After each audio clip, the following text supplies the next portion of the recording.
Good evening, ladies and gentlemen and beyond, and welcome to Professor Effort's titled show. Tonight, Professor Effort's Test Kitchen. Tonight, we are going to be taking a trip across the pond to the ancient land of Japan, where they eat with sticks and watch anime. I know nothing else about this country. So tonight we're going to be making the signature dish of anime, sushi. As I understand it, it is when you take some fish, roll it up, squeeze it really hard, and then just jam it into your mouth. Although I think it's a bit more complicated than that if any of these recipes that I found that we're going to do tonight are any indication. So, without any further ado, let's go ahead and see what we're working with tonight. Alright, so the first ingredient of any sushi excursion is going to be sushi rice. Specifically sushi rice. And as you can see, the Hakubai brand is very riceful and rice-ular. It was $1 less than the other one, so I got this one.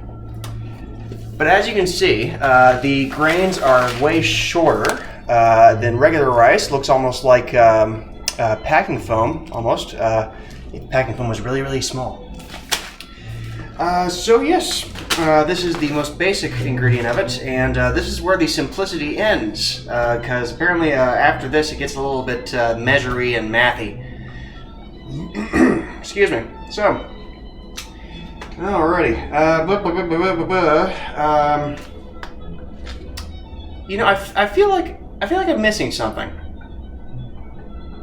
Something important. Something that is intrinsic to the show and needs to be addressed. You know what? Hold on. I got it.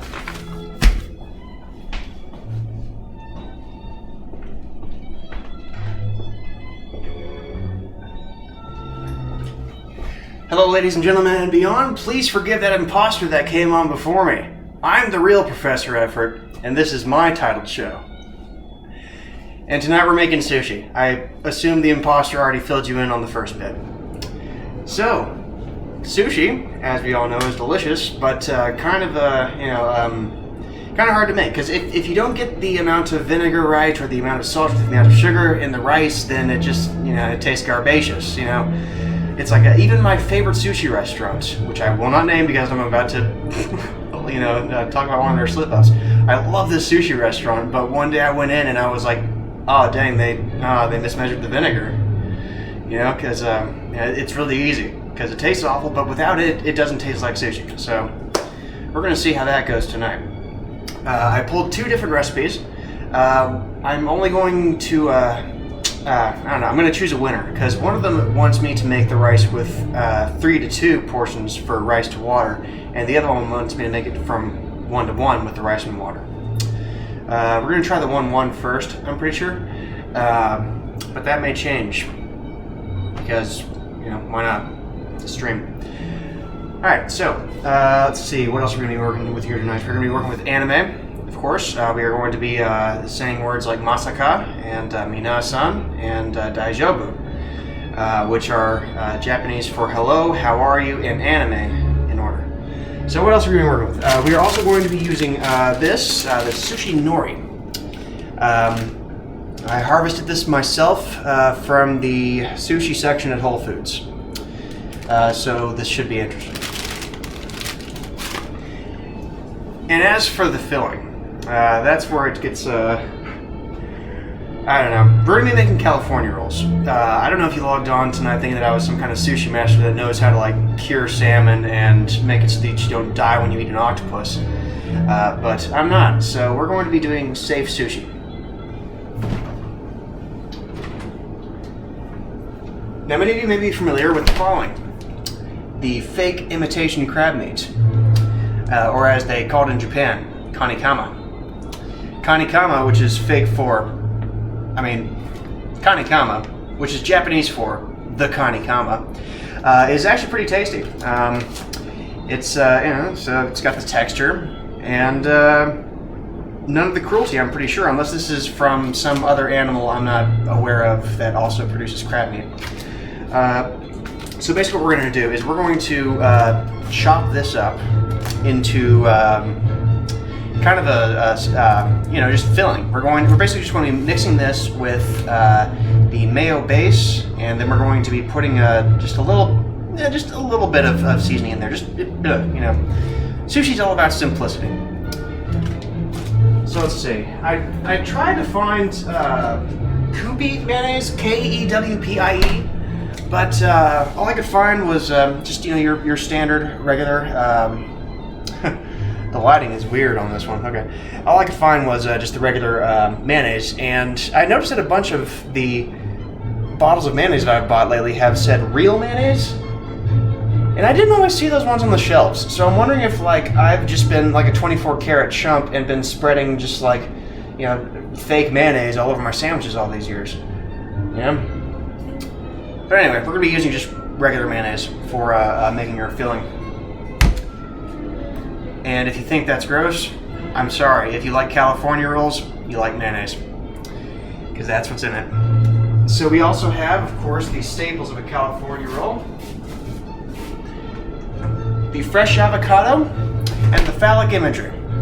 I mean the cucumber. Both of those are going to add some much needed crispness and texture to the entire roll.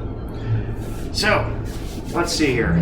What does this recipe say for us to do first? Let's see. Let me check my old reference thingy-majiggy here. Okay, we're going to go with the 2-3 because it is talking about a half cup of rice instead of a quarter cup, which I don't know if I may have to do some calculations on the fly to do this thing. Let me back up. The recipes I always find online are for like 8 to 10 people. And I always want to ask the author, like, hey, what if it's just one sad, lonely schlub making a stream in his house? But they never answer, so I had to do my own calculations. So recipe 1 starts off with, let's see, half a cup of rice. Let's get to it.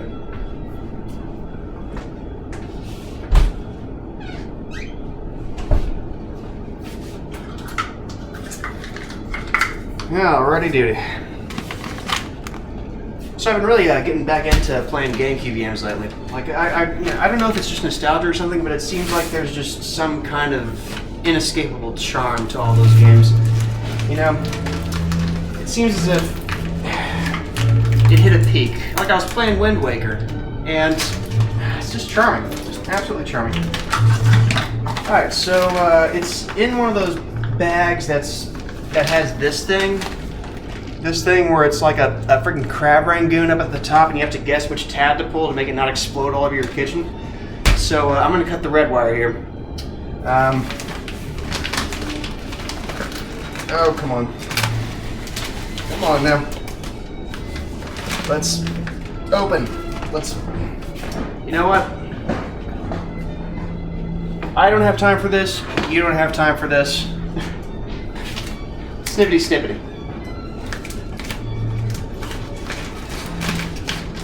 Alright, y'all. Alrighty. It looks definitely. It really looks different than regular rice than what I'm used to. Okay, so let's see here. The first step of any rice dish, as always, is to wash your rice. If you don't wash your rice, what are you doing? You're doing it wrong. That's what you're doing. Silly, silly people. Hypothetical, silly people. So let's go ahead and get our half cup of sushi brand Nishiki something or other rice. Half cup, in it goes.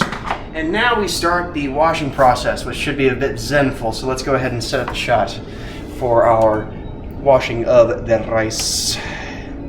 Gosh, that should do fine.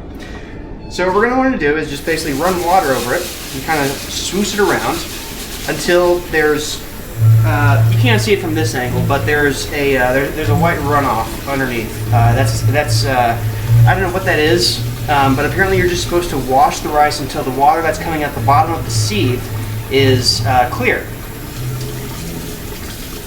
And on a side note, some of you may have noticed that our soundtrack switched back to public domain music after the trip to the 90s we had for the pizza. And that's because Smash Mouth's robot lawyer got in touch with me and said that I sang All-Star way too close to the original, so I couldn't like put my video on the internet. So, back to public domain. Hope y'all like Mozart. I know I do. Man, it really does take a while. It's, yeah, it really does. It takes a very long time. But, yeah. GameCube. Nintendo GameCube. So, I don't know.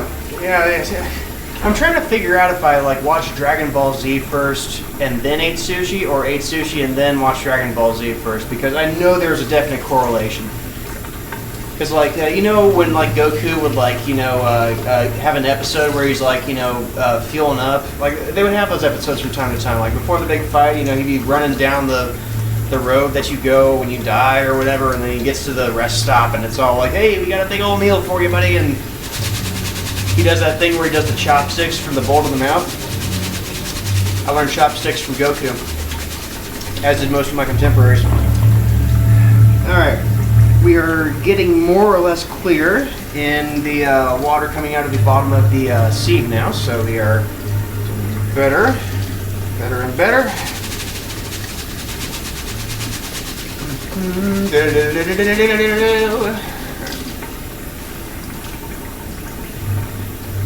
Okay, it's pretty much clear. So let's see. From what I understand, you're supposed to cook the rice first and then add the seasoning and whatnot, but I'm going to double check with my handy dandy piece of paper that I keep with me at all times because I don't actually know how to cook. Let's see here. Cook. Okay, cool. All right, so apparently the only thing that we're going to need to cook this thing is a piece of kombu. I don't know if any of you are familiar with kombu. I certainly wasn't until I started looking around at weird people's recipes on the internet. But it's kind of like bay leaf, except for a different flavor thing. I'll show you what it is.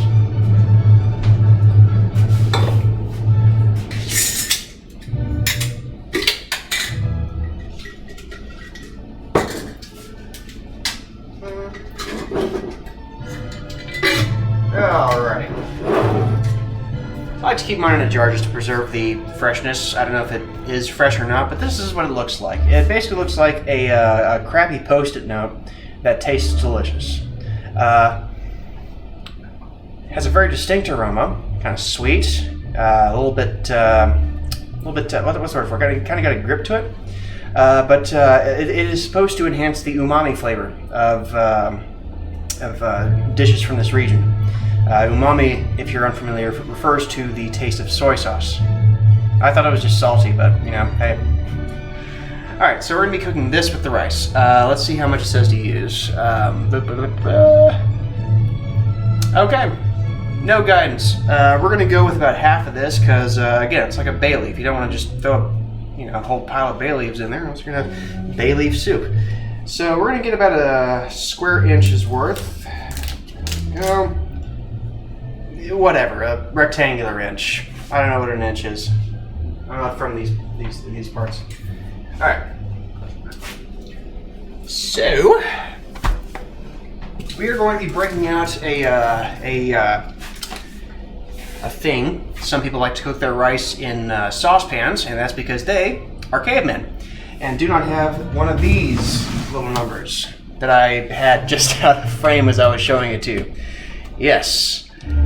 Nope, not that, yes. This friggin' thing. Get one of these. If you ever want to cook rice, you gotta get one of these. These are fantastic. So let's see if it has like a thing for sushi, because some of them have sushi settings. But mine is apparently made for the Western market, so I have something called flash rice. I'm not sure what that is. But we also have white rice, so I'm just gonna go with that and hope it works out. So